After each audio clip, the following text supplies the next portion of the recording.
बहुत समय पहले की बात है। एक छोटा सा गांव था जिसका नाम था रामसर।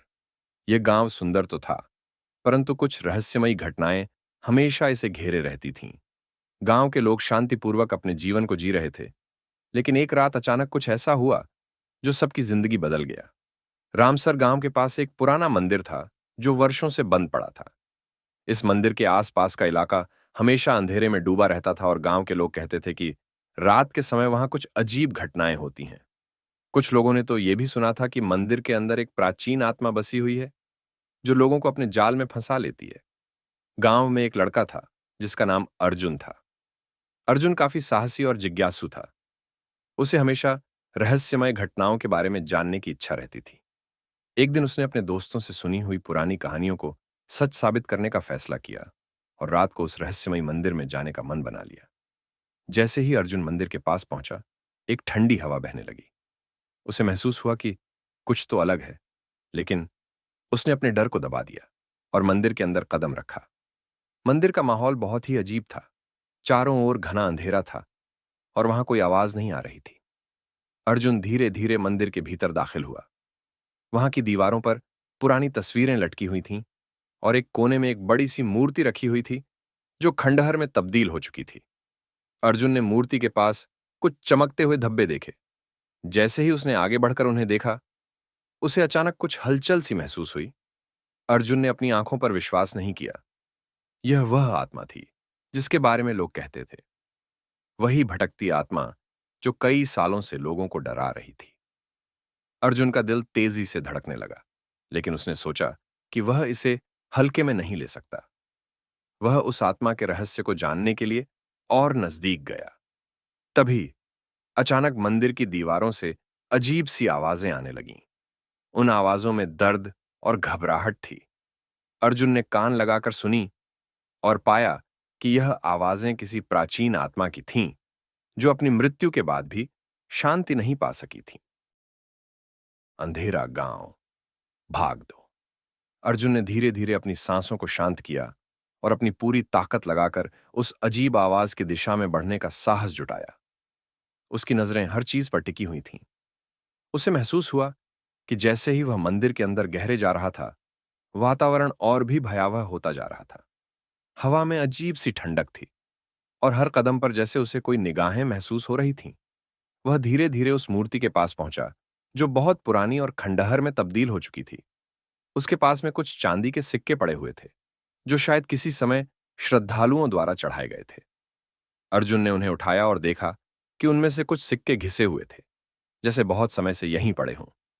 तभी एक तेज सी आवाज आई, जैसे किसी ने उसके पीछे से उसे पुकारा हो। अर्जुन घबराया, मगर उसने पलटकर देखा तो वहां कोई नहीं था। उसने एक गहरी सांस ली और सोचा कि शायद उसकी कल्पना हो रही है। वह फिर से मूर्ति के पास गया और ध्यान से देखा। अचानक उसे मूर्ति के पास एक धुंधली सी आकृति दिखी।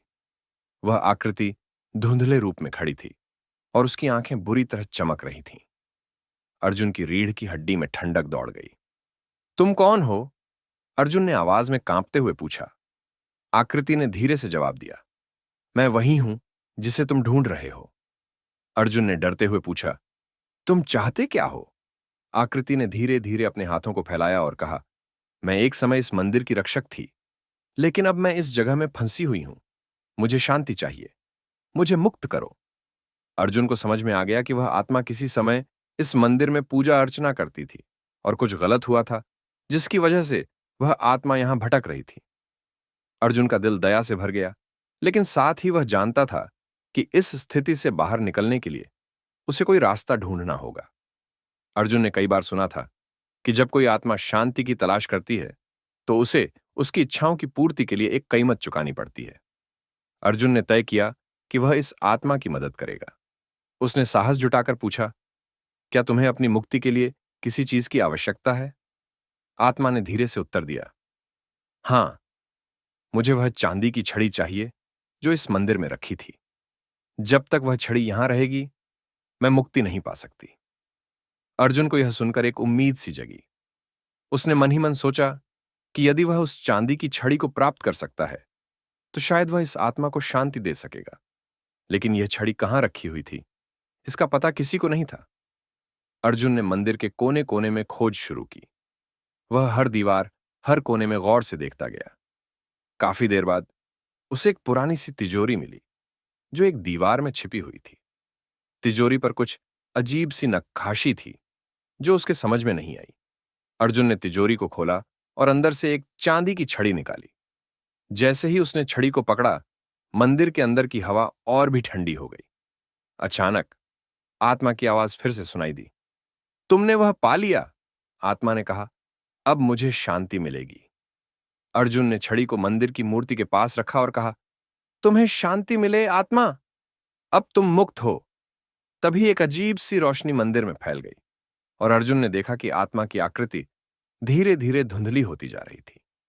जैसे ही आत्मा का रूप पूरी तरह से गायब हुआ, मंदिर का वातावरण शांत हो गया।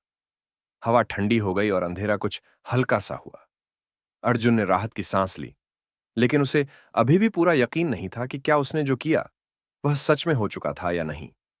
वह धीरे धीरे मंदिर से बाहर निकला और देखा कि गांव के लोग सब कुछ सामान्य तरीके से कर रहे थे, जैसे कुछ हुआ ही ना हो।